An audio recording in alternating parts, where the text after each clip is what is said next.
얼마 전에 저희 어머니랑 대화를 하는데 어머니가 그러시는 거예요. 나이가 드니까 몸이 무겁고 기운이 없구나. 그리고 군살도 느는 것 같고 속도 더부룩하다. 이러면서 되게 속상해 하시더라고요. 그래서 항상 활기차시던 어머니가 그렇게 말씀하시니까 제 마음도 정말 아팠습니다. 근데 방금 어머니가 말씀하신 증상들이 사실 대표적인 만성염증으로 인한 질환 중에 하나잖아요. 아무래도 나이가 들수록 우리 몸에 염증이 계속 쌓이다 보니까 저런 일들이 비일비재하게 일어나요. 근데 요즘에는 꼭 나이가 드신 분들이 아니라 비교적 젊은 사람들도 저런 증상을 느끼는 경우가 많은데요. 좀 아무래도 좀 고열량의 정크푸드 아니면 뭐 초가공식품 또 뭐 흡연과 음주 이런 걸로 인해서 몸에 염증이 쌓이기 쉬운 환경이 돼 있기 때문이죠. 그런데 문제는 이런 만성염증을 가만히 놓다 보면은 이게 점점 더 몸에 큰 피해를 줘가지고서는 최종적으로 뭐 암이라든지 치매라든지 이런 더 큰 병으로 발전할 수 있다는 거겠죠. 그렇다고 뭐 당장에 병원을 가자니 내가 뭐 지금 당장 무슨 엄청난 병이 걸린 게 아니다 보니까 병원에서도 뭔가 해결책을 주기 힘들어요. 그런데 제가 최근에 만성염증을 해결해 줄 수 있다는 해독 스무디를 발견했어요. 바로 서울대 의사이자 해독혁명의 저자인 닥터 라이블리님의 만능 스무디인데요. 하루 한 잔씩 꾸준히 마시면 만성염증도 도움이 되고 장 건강에도 도움이 된다고 하더라고요. 그리고 뭐 피부가 좋아졌다, 뭐가 좋아졌다 이런 후기들도 정말 많아요. 오늘 영상에서는 이 스무디가 우리 몸에 도움이 되는 과학적인 근거가 뭔지, 주의할 점은 없는지, 그리고 가장 따라하기 쉬운 레시피는 무엇인지도 말씀드려보려 하니까요.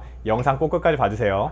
자, 우선 이 닥터 라이블리님의 스무디가 어떤 원리로 우리 몸에 도움을 주는 걸까요? 이 라이블리님이 강조하시는 핵심은 세포 디톡스더라고요. 우리 세포가 우리 몸에서 에너지를 만들어내잖아요. 근데 이 과정에서 자동차가 시동을 걸면 매연을 뿜듯이 우리 세포도 에너지를 만드는 과정에서 매연을 뿜어내요. 이게 바로 활성산소인데요. 이 활성산소가 우리의 염증들을 만들어내고 우리의 노화를 부추기는 주범이라는 거예요. 사실 그래서 우리가 뭐 황산화 물질이 중요하다 막 이런 얘기 되게 많이 듣잖아요. 그게 다 똑같은 얘기거든요. 활성산소로 인한 산화를 막아주는 물질이 우리 몸의 건강을 지키고 노화를 막는 데 중요하다는 건데요. 근데 이렇게 활성산소를 막는 데 도움을 주는 정말 좋은 야채가 있으니 그게 바로 십자화과 채소라는 거예요. 십자화과 채소는 뭐 브로콜리, 양배추, 뭐 청경채 이런 채소를 의미하는데 꽃의 모양이 십자가로 생겼다라고 해서 십자화과라고 얘기를 하더라고요. 그래서 닥터 라이블리님의 이 해독 스무디는 사실상 이 십자화과 채소들을 갈아가지고서는 만드는 스무디예요. 근데 도대체 이 십자화과 채소가 어떻게 우리 몸에 활성산소를 줄여준다는 거야? 뭐 야채, 채소 좋다는 건 알고 있는데 뭐 이게 뭐 유별나게 다 좋을 게 있어? 이런 생각이 들더라고요, 저는.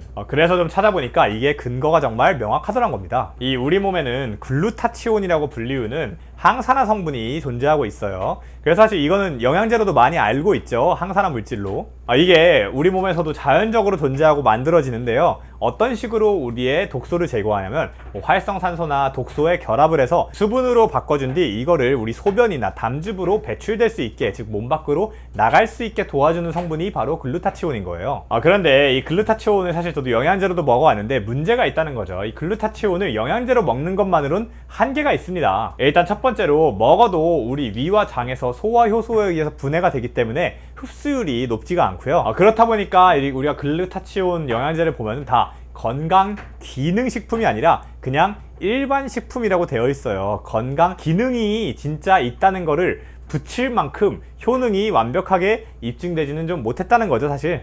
뭐 아무래도 성분 자체가 좋은 거야 의심의 여지가 없지만 아까 말했다시피 흡수율이 낮기 때문에 식약처에서 좀 그러는 게 아닐까 싶고요. 어쨌든 그래서 이걸 뭐 영양제 보충제로 먹는 것도 효과가 있을 수 있지만 사실 더 중요하고 핵심적인 건 우리 몸에서 자체적으로 글루타치온을 해서 만든다고 했잖아요. 이거를 더 잘 만들어지고 이 글루타치온이 더 잘 활동할 수 있도록 해주는 게 진짜 항산화에 더 중요한 건데요. 바로 그걸 돕는 채소가 이 십자화과 채소라고 하는 겁니다. 이 십자화과 채소 안에는 설포라판이라고 불리우는 성분이 들어있어요. 이게 우리 몸의 글루타치온 생성 활성화 시스템을 켜주는 역할을 해요. 그렇다 보니까 우리 몸에서 글루타치온이 더 잘 만들어질 수 있고 더 잘 활동할 수 있도록 해줘가지고서는 몸이 더 건강해질 수 있다는 거죠. 저도 이걸 좀 찾아보다 보니까 이 근거들도 괜찮아 보여서 나도 한번 해먹어볼까 이 생각이 들더라고요. 그래서 제가 직접 해먹어봤습니다. 근데 일단 레시피를 한번 소개시켜 드릴 건데 라이블리님이 정리해주신 6가지 해독 스무디 대표적인 레시피를 빠르게 한번 보고 오실게요.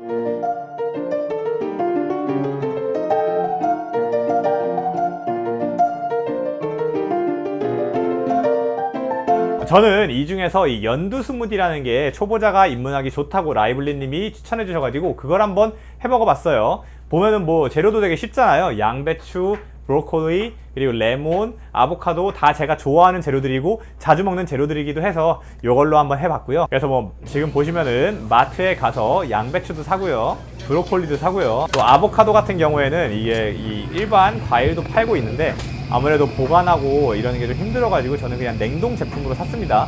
그리고 뭐 집에 레몬이나 이런 건 있어서 그냥 집에 와가지고서는 요걸 해 먹어봤어요. 근데 이제 이거를 할 때 주의할 점이 또 있더라고요. 세 가지가 있는데요. 첫 번째가 찌는 시간입니다. 라이블리 선생님에 따르면은 반드시 3분에서 5분 사이는 쪄줘야 된다고 해요. 이 열을 가해줘야지 이 십자가 채소 안에 있는 우리 몸에 좋은 성분 이소티오시아네이트라고 불리우는 되게 좋은 성분이 또 있는데 이게 더 많이 나온다고 하더라고요. 또 이 십자가 채소를 그냥 생으로 열을 가하지 않고 먹으면 갑상선에 좀 부담을 줄 수도 있다고 해요. 반면에 이제 열을 가하면 갑상선에 부담이 될 위험은 거의 없다고 하고요. 어쨌든 그래서 반드시 3분에서 5분 정도는 쪄줘라. 이거보다 더 많이 찌면은 영양분이 파괴되고 덜 찌면은 독소가 생기기도 하고 아까 말했던 그 엄청 부르기 어려운 이 몸에 좋은 성분이 덜 나오기도 해서 딱 그 정도 쪄주는 게 중요하다고 해요. 그래서 저는 약간 좀 불안해서 딱 5분 쪘습니다. 5분. 자, 그리고 두 번째로 중요한 게 먹는 양인데요. 라이블리 선생님은 한 번에 250에서 300ml 정도 먹는다고 해요. 그래서 라이블리 선생님의 레시피대로 만들면은 대충 한 2리터 정도가 나와요. 저도 실제로 해봤더니 한 2.1리터가 나왔어요. 그래서 이거면은 이제 하루에 300ml씩 하면은 대충 일주일 정도 먹을 분량이 나오는 거죠. 미리 만들어 놓고 덜어서 먹는다고 합니다. 보관 기간은 일주일 정도까지는 괜찮다고 해요. 근데 그 이상 넘어가는 거는 주의하라고 하더라고요. 어제는 그래서 이거를 뭐 꼭 300ml, 250ml 사이를 먹는 게 정량이긴 한데 만약에 내가 먹었다가 속이 불편하거나 그럴 경우에는 더 줄여보고 특히 내 장이 지금 뭐 장내 미생물이 많이 좋지 않은 환경이거나 뭐 장 점막이 예민해져 있으면은 뭐 설사나 변비나 이런 게 생길 수도 있대요. 그런 분들은 양을 점점 더 줄여서 먹으라고 권해주시더라고요. 자, 그리고 세 번째로 다양성입니다. 이 라이블리 스무디 레시피가 좀 많았잖아요. 근데 아무래도 이게 물론 몸에 좋은 채소긴 하지만 좀 다양하게 먹어주는 게 아무래도 뭐 좋다 뭐 이런 인식이 있잖아요. 그래서 라이블리 선생님은 일주일에 한 번씩 레시피를 바꾼다고 해요. 아까 뭐 6개 정도 레시피 소개해드렸는데 그러면은 6주 동안 매주 다른 레시피로 먹는 거죠. 번갈아 가면서요. 뭐 어쨌든 그래서 제가 이렇게 열심히 만들어 가지고서는 한 컵 먹었습니다. 실제로 보시면은 이제 컵도 잘 먹어놨고 이렇게 든든하게 한 통 잘 채워놔서 앞으로 일주일 동안 꾸준히 먹어보려고요. 좀 기대가 돼요. 나름대로 몸에 정말 좋을 것 같아서. 맛도 나쁘지 않더라고요. 뭐 키위 주스 맛 같다는 얘기도 있었는데 사실 그건 좀 아닌 것 같고 그냥 채소인데 좀 상큼한 채소 맛이에요. 그래서 나쁘지 않았어요. 저는 먹을만 했어요. 뭐 참고로 이런 거 할 때 뭐 이제 다양한 걱정들이 있어요. 뭐 가라 마시면 혈당 스파이크 오는 거 아니냐 이런 걱정 하시는데 사실 혈당 스파이크 자체가 이제 당이 많을 때 특히 과일 같은 거는 이제 과당이 많으니까 그런 거 갈아 먹으면은 혈당 빨리 오른다 이거잖아요. 근데 이거는 애초에 채소라 가지고 뭐 브로콜리 이런 데는 과당이 거의 없기 때문에 혈당 스파이크 걱정은 안 하셔도 될 것 같고요. 라이블리 선생님도 실제로 안 해도 된다고 했어요. 그리고 뭐 영양소가 파괴되는 거 아니냐라고 하시는데 제 생각에는요, 이걸 만약에 믹서기로 돌려서 영양소가 파괴될 거면요, 우리가 씹잖아요. 씹을 때 되게 잘게 씹어지잖아요. 그거에서도 영양소가 파괴되고요. 우리 몸에 위산이 얼마나 강력해요. 위산은 지금 영양분을 곤죽으로 만드는 건데, 그래서 그거는 전혀 걱정하실 필요가 없고요. 실제로 라이블리 선생님도 영양소가 믹서에 가는 것 가지고 파괴될 수가 없다 이렇게 말씀하셨습니다. 자, 그래서 오늘 영상 이렇게 마무리하도록 하고요. 정리를 한번 해볼게요. 첫 번째, 이 십자가 채소를 먹으면 우리 몸에 글루타치온을 활성화하는 데 도움이 된다. 두 번째, 이걸 쉽게 섭취하는 방법은 스무디로 먹는 거다. 물론 스무디가 아니라 그냥 먹어도 되지만 그러면은 먹기 힘들고 자꾸 빼먹게 되지 않냐. 그래서 스무디로 만들면 좀 편한데 이 스무디 레시피는 이렇게 6가지 정도를 라이블리 선생님이 대표적인 거 정리해 주셨다. 세 번째, 이거 스무디 해 먹을 때는 반드시 3분에서 5분 정도는 채소를 쪄줘야 되고 한 번 먹을 때 250에서 300ml 정도를 먹는 게 좋다. 다만 먹어보고 반응이 안 좋거나 불편함이 있으면 좀 줄여라. 이렇게 말씀드리고요. 사실 뭐가 됐든지 제일 중요한 게 꾸준히 하는 거잖아요. 사실 뭐 우리가 뭐 채소 좋은 거, 브로콜리 좋은 거 누가 모릅니까? 다 알죠. 양배추 좋은 거 누가 모릅니까? 정혜원 교수님도 맨날 뭐 양배추 좋다고 말씀하시고. 근데 이제 문제가 뭐냐? 꾸준히 먹기가 힘들다는 거예요. 저 같은 경우에도 그래서 맨날 이제 브로콜리 한 통 사놓고 사놨던 거 이제 자꾸 막 시들어서 다 썩고 버리고 이랬었던 경우가 많은데 이 라이블리 스무디는 어쨌든 일주일에 한번 해놓고 나서 내가 바로바로 먹기 편하게 되어 있다 보니까 좀 꾸준히 할 수 있지 않을까 이런 생각이 들어요. 제가 한번 이거는 꾸준히 먹어보면서 후기도 한번 나중에 뭐 효과가 좋았거나 하면은 들고 와 볼게요. 그래서 뭐 앞으로도 이렇게 좀 깐깐하게 좀 약간 뭐가 맞는지 잘 모르겠잖아요. 근데 이제 유명하고 전문가인 분들이 구체적으로 어떠한 루틴들을 추천하시는지, 그리고 그게 과학적인 근거가 뭔지 뭐 이런 것들에 대해서 영상을 꾸준히 찍으려고 하니까요. 다음 영상이 또 궁금하신 분들은 한번 구독과 좋아요, 알람 설정까지 부탁드려요. 감사합니다.